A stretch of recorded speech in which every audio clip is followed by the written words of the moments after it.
Select your object, go to Property Shelf and click on Modifiers. Add modifiers, Array.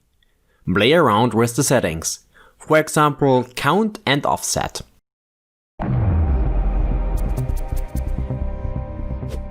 The question is, what does the array modifier actually do? We will dive into this topic today and find out what the single settings do and what would be good to combine. Let's start with the definition. The array modifier creates an array of copies of the base object, with each copy being offset from the previous one in any of a number of possible ways. This modifier can be useful when combined with the tileable meshes for quickly developing large scenes. It is also useful for creating complex repetitive shapes. The count, length and offset can be adjusted and gives you exact control of the modifier. It is compelling that you need an object for this. Select it and enter the modifier section in the property shelf. Only Add Modifier is here, so select it and open a list of available modifiers.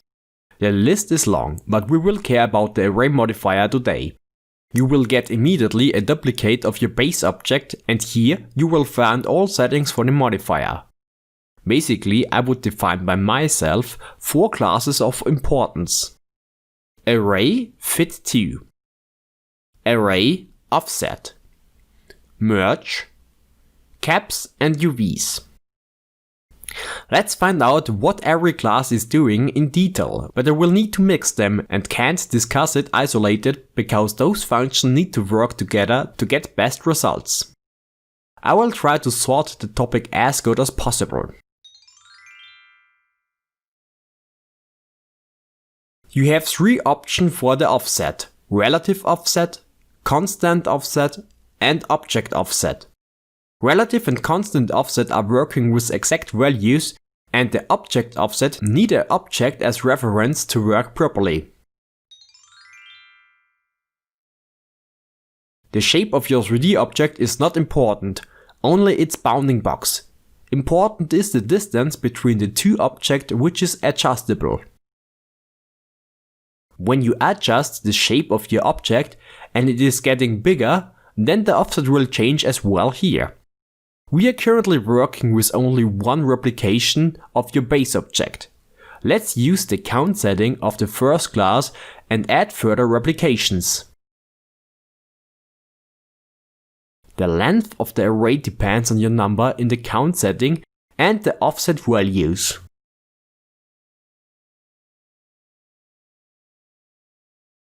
But it is possible to adjust the replicates to length by switching here the selection from fit to fix count to fit length. Your replicate disappears and you need to enter a specific length for the array. For example, I enter 10 now. It is not logical for me because result is this shape now. Currently we have relative offset enabled with x value 1. In my opinion this is not correct because there is no gap at all. When I raise the value here, then the replicates in the offset is starting to fit to length again and again. It depends on scale of your object and the offset how many replicates you will get in your specific length. Very important to say is that you need to scale your geometry in edit mode and not in object mode. Otherwise the offset values will scale with your object. If you do so, then you need to apply scale to the object to work again with correct values. I will not enter fit to curve for now and discuss this later because it will be a little bit different to handle this function.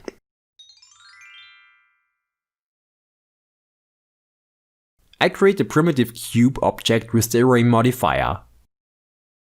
I have enabled fit type fix count and enable constant offset next. I'm still not sure where the reference point exactly is. It is not the center of volume or the origin point. The primitive edge length is 2 meter and it is currently on 0, 0, 0 position. When I enter 2 in x direction, then the replicate will touch the base object exactly. Every value above 2 will create a gap.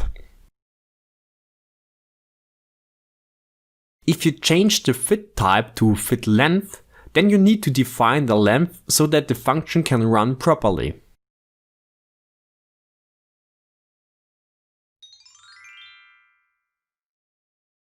The array modifier is taking a second object as a reference and simulates its values for the offset and every further replication. Create another primitive and take this one as the object for the offset.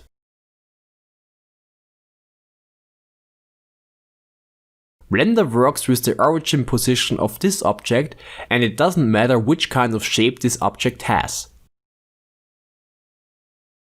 But it is important which value it has. Adjust the reference object in position, scale or rotation to manipulate the array. Probably a cube as the reference object is a little bit confusing. Feel free to work with an empty object, for example plane axis. Now this looks much better. It is very interesting and fascinating how powerful this function for the array modifier is.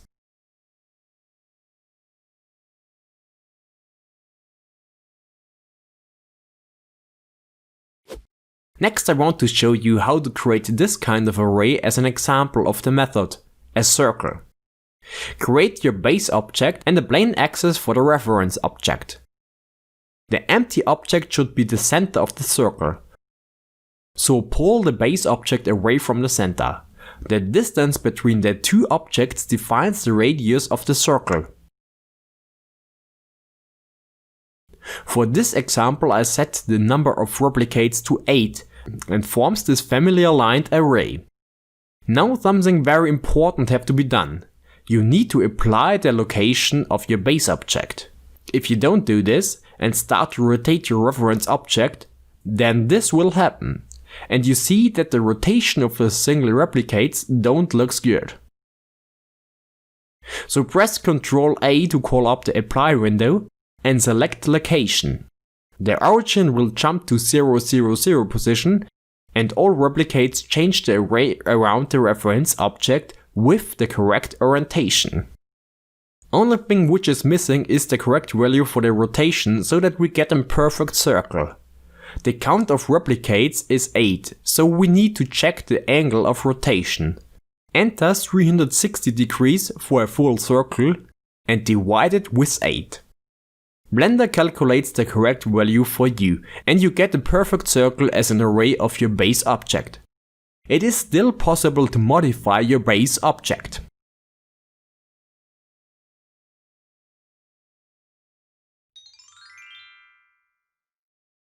This is working a little bit different, but still with a reference object, a curve. You need to create a curve, for example a Bezier curve for this, and select the curve as the reference object. This creates a specific length of your replicates, as long as the curve.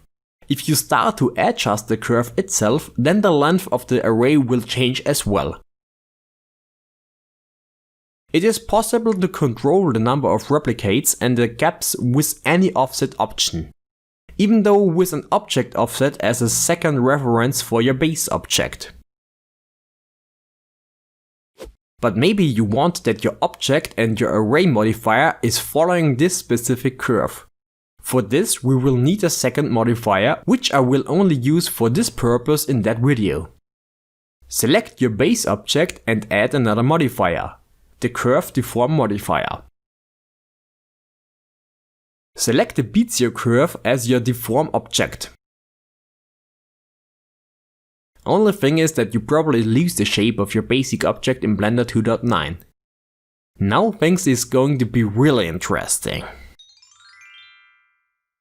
I continue with our curve deformation of the basic object. I'm using a basic cube with edge length 2 meter. Enter edit mode and delete those two faces for the array. You have to enter the exact offset value of your cube till they don't overlap anymore or have any gap between each other. As mentioned before, cube edge length is 2. Origin is in the middle, so the offset need to be 1. When I apply the modifier right now, then vertices will not be merged and I have open geometry. So I undo this quickly and enable merge for the modifier. When I apply the modifier now, then my vertices are going to be merged nicely and I get a union mesh. When you open the cap section, then you get two open slots, the start and end cap. You need to define an object for each slot. For example, if you have this open curve here, then create a specific object for both sides. But probably you need to adjust it after applying it. The orientation plays an important role here as well.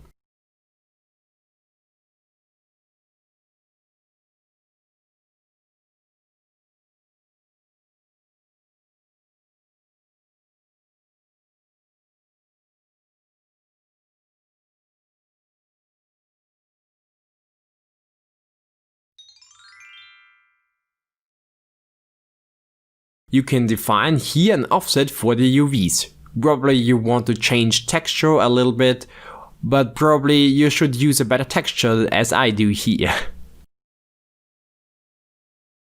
That's all so far.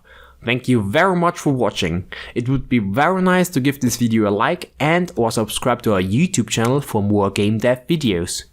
Cheers!